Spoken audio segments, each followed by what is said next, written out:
৬৭ সাল, ৬৯ সাল, ৭১ সাল। ঢাকা ইউনিভার্সিটি মানেই হচ্ছে এইটা। এখন সাথে একটা নতুন লেগ যুক্ত হয়েছে ২০২৪ সাল। একটা ইউনিভার্সিটি যখন তার রাজনৈতিক পরিচয়কে ছাপিয়ে উঠতে পারে না, তাকে আমি কিভাবে করে বিশ্ববিদ্যালয় দাবি করতে পারি? এটা তো একটা পলিটিক্যাল ইনস্টিটিউট, এটা তো কোনো ইউনিভার্সিটি না।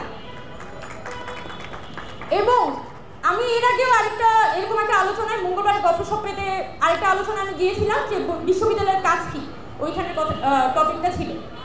তখন এই কোয়েশ্চেনটা আমি তুলি যে ১৯৭১ সালে যখন প্রথমবারের মতো একটা দেশ স্বাধীন হয়, সেম একদম গরম গরম তরুণরা মাত্র তারা যুদ্ধ করে এসেছে, পাকিস্তানি আর্মির সাথে যুদ্ধ করেছে, একটা দেশ স্বাধীন করেছে, তাদের মধ্যে কিন্তু একটা স্পৃহা ছিল এই দেশটাকে তারা পরিবর্তন করবে।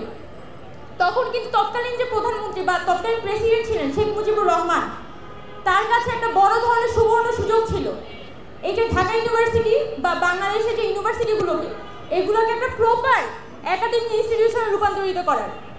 কিন্তু সেটা আমরা কি সেটা দেখেছি? সেটা দেখি নাই।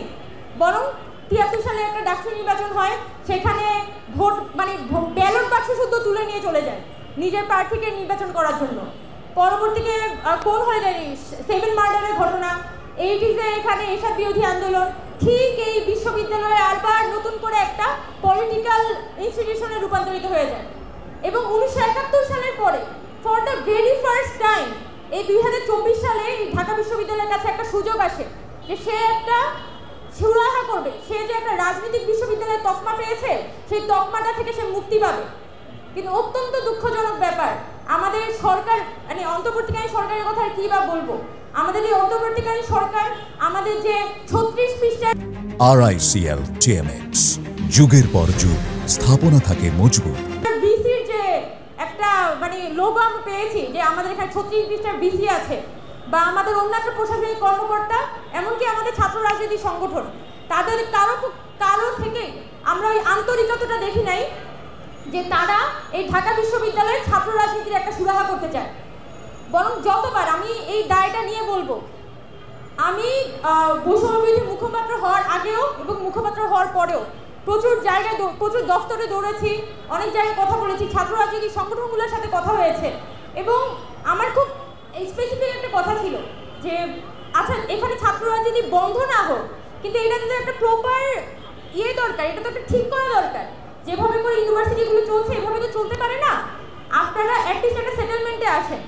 এবং প্রশাসনের কাছে আমি বিশেষভাবে তখন বলেছিলাম যে আপনারা সাধারণ ছাত্র যারা মনে করে যে বিশ্ববিদ্যালয়ে ছাত্র রাজনীতি থাকা উচিত না, সেই ছাত্রদের মধ্য থেকে ছাত্রদের সাথে আপনারা সংলাপ করেন, ফ্যাকাল্টির সাথে প্রত্যেকটা ফ্যাকাল্টি বেসিসে আমাদের বিশ্ববিদ্যালয় প্রশাসন যাতে বৈঠক করে, প্রত্যেকটা ছাত্র সংগঠনের সাথে একটা ওপেন ডিবেট তারা আয়োজন করুন।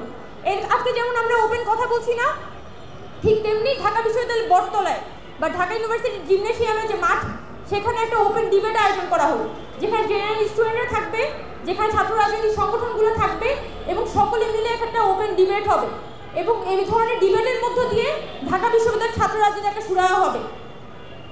আমি অনেক চেষ্টা করি, পরবর্তীতে আমি যেটা দেখেছিলাম যে বিশ্ববিদ্যালয়ের প্রশাসন টুকটাক এই যে ইনডোর বৈঠক আয়োজন করা শুরু করে, মূলত ছাত্র সংগঠনগুলোর সাথে বিভিন্ন ইনডোর বৈঠক তারা করবে।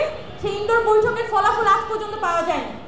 এখন মানে 2 মাস পর যাইতেই তো এটা আবার ডাকসুর আলাপে কনভার্টেড হয়ে গেল, কারণ কেউ কোনো কিছুতে স্থির না, সবার সব সমাধান একসাথে দরকার। আর আজকে এসে যেটা আমি দেখছি এই ঢাকা বিশ্ববিদ্যালয়ে স্টুডেন্টরা, আমাদের যারা সাধারণ শিক্ষার্থীরা, তারা কিন্তু পুনরায় আমাদের যে প্রশাসনিক কাঠামো বলি এবং আমাদের যে ছাত্র রাজনৈতিক সংগঠন, প্রত্যেকের কাছ থেকে প্রচণ্ড রকমের মানসিকভাবে দূরত্ব বোধ করে।